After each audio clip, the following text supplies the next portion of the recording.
22 নম্বর আয়াতে আল্লাহ সুবহানাহু ওয়া তাআলা বলেন, ক্ষমতা পেলে সম্ভবত তোমরা পৃথিবীতে বিপর্যয় সৃষ্টি করবে আর আত্মীয়তার বন্ধন ছিন্ন করবে। শহীদ রাষ্ট্রপতি জিয়াউর রহমানের কবরের মাটি সরানোর চেষ্টা করা হয়েছিল।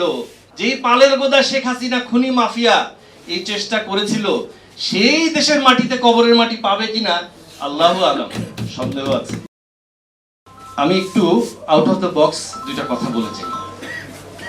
আল্লাহ সুবহানাহু ওয়া তাআলা কোরআনে সূরা মুহাম্মদ নামে একটা সূরা রেখেছেন। 47 নম্বর সূরা 10 নম্বর আয়াতে আল্লাহ বলছেন, আমি আয়াত সহ বললে সময় লাগবে, সময় কম, আমি 2 মিনিটের মধ্যে শেষ করে দেব ইনশাআল্লাহ। তারা কি পৃথিবীতে ভ্রমণ করেনি, অতঃপর দেখেনি তাদের আগে যারা ছিল তাদের পরিণাম কি হয়েছে? আল্লাহ তাদেরকে ধ্বংস করে দিয়েছেন, অবিশ্বাসীদের জন্য আছে অনুরূপ শাস্তি। একই সূরার 22 নম্বর আয়াতে, প্রেক্ষাপট লম্বা, প্রেক্ষাপট সহ বলতে গেলে সময় লাগবে, আপনারা ব্যাটে বলে সমাজদারকে লিয়ে ইশারায় কাফিয়ে লাস্টে বুঝে যাবেন ইনশাআল্লাহ। 21 নম্বর আয়াতে বলছেন, 22 নম্বর আয়াতে আল্লাহ সুবহানাহু ওয়া তাআলা বলছেন, ক্ষমতা পেলে সম্ভবত তোমরা পৃথিবীতে বিপর্যয় সৃষ্টি করবে আর আত্মীয়তার বন্ধন ছিন্ন করবে। আচ্ছা, নামাজের সাথে যাকাত, আকিমুস সালাহ আতুজ যাকাত বহু জায়গায় বলেছেন, তাহলে বোঝা যায় নামাজ যেখানে যাকাত সেখানে।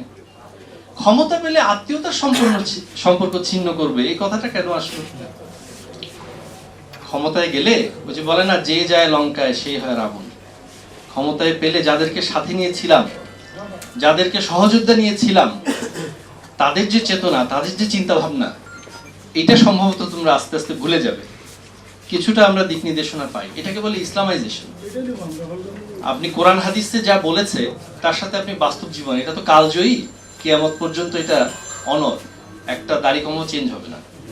একই সূরা 25 নম্বর আয়াতে আল্লাহ সুবহানাহু ওয়া তাআলা বলছেন, যাদের কাছে সঠিক পথ সুস্পষ্ট হওয়ার পরেও, আই রিপিট, সঠিক পথ সুস্পষ্ট হওয়ার পরও তারা পিছনে ফিরে যায়, শয়তান তাদের জন্য তাদের কাজকে সুন্দর করে দেখায় আর দেয় তাদেরকে মিথ্যা আশা।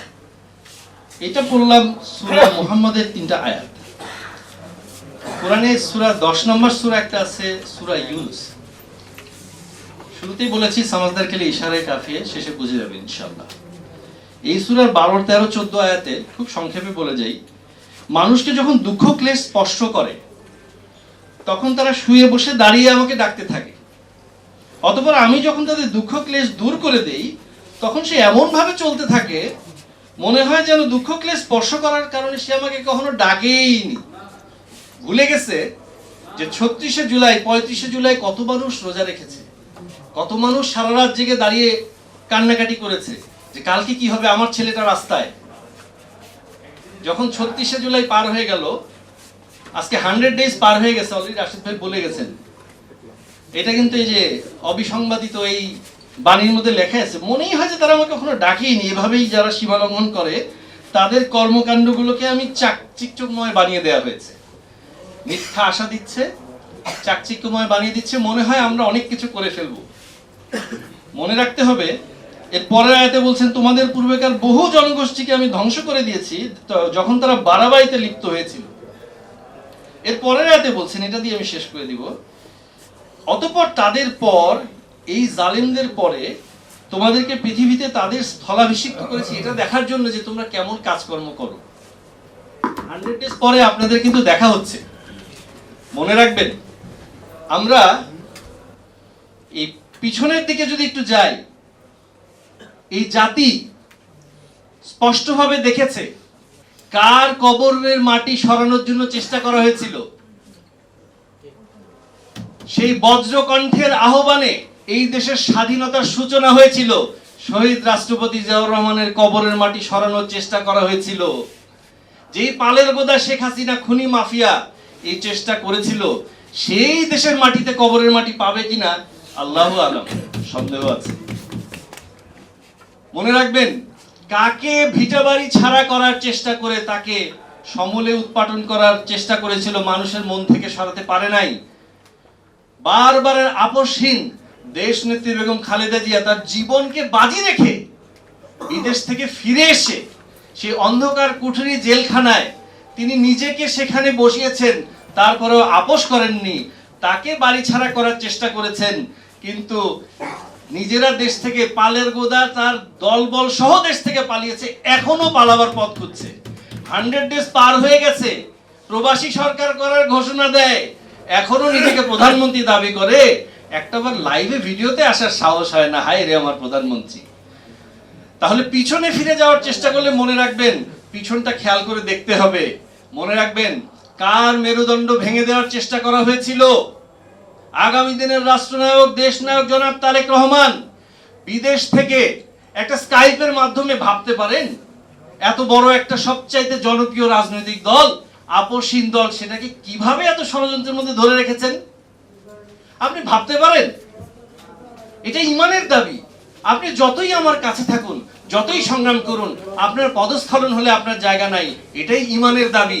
আপনি ভাবতে পারেন 17 বছর ধরে তার সাথে সংগ্রাম করেছেন, তার নির্দেশনায় সংগ্রাম করেছে, এখন তার পদস্খলন দেখার পরে সাথে সাথে বহিষ্কার করে দিচ্ছেন। এটা কি খুব আনন্দ নিয়ে করছেন? তার অন্তরে সেই কষ্ট হচ্ছে না? প্রতিদিন 2 দিন 3 দিন পর পর দেখবেন বাংলাদেশ জাতীয়তাবাদী দল বিএনপির মিডিয়া সেল থেকে দেওয়া হচ্ছে অমুক বহিষ্কার, অমুক অব্যাহতি দেওয়া হয়েছে, অমুককে সমস্ত পদ থেকে অব্যাহতি। এটা খুব আনন্দ নিয়ে দিচ্ছেন? This is called backbone. এটাকেই বলে ঈমানের দাবি। আপনি যতই আমার সাথে থাকুন, যখনই আপনার পদস্খলন হয়েছে, যখনই আপনি লেজুর বৃত্তি, চাটুকারি এবং চাঁদাবাজি এবং আরো অন্যান্য নিজের পরিচয়কে আপনি ভুয়া পরিচয় দিয়ে আপনি দলের মধ্যে বিশৃঙ্খলা সৃষ্টি করছেন, সাথে সাথে you are no more, you are out of my box. এই হলো সেই মেরুদণ্ড, যার মেরুদণ্ড ভাঙার চেষ্টা করেছেন।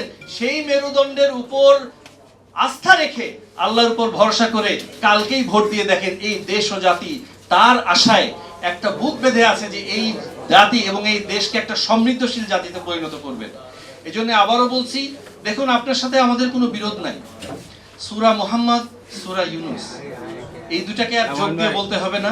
আপনারা একটু এটাকে একসাথে করে এই দুটো সূরা একটু পড়ার চেষ্টা করুন, দিক নির্দেশনা পেয়ে যাবেন ইনশাআল্লাহ।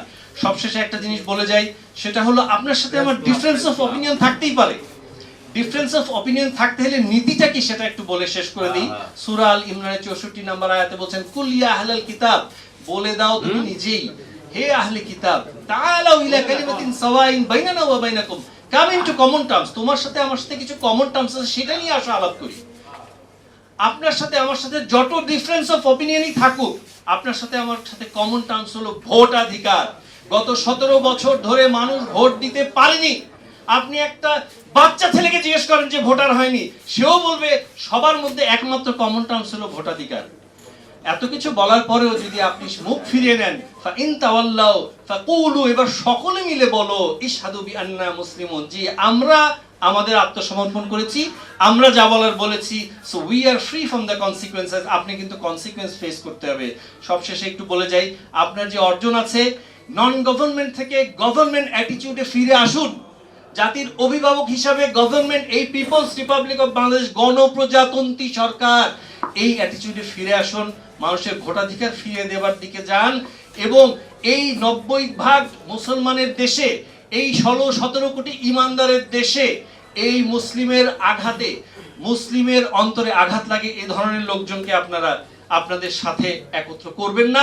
এটা আমরা আমাদের নসিহা। সবশেষে সবার সুস্বাস্থ্য দীর্ঘায়ু কামনা করে আবারও আপনাদের এই দেশ বাঁচাও মানুষ বাঁচাও আন্দোলনকে ধন্যবাদ জানিয়ে আমাকে আমন্ত্রণ জানার জন্য সবাইকে ধন্যবাদ জানিয়ে বিদায় নিচ্ছি। আসসালামু আলাইকুম ওয়া রাহমাতুল্লাহি ওয়া বারাকাতুহু।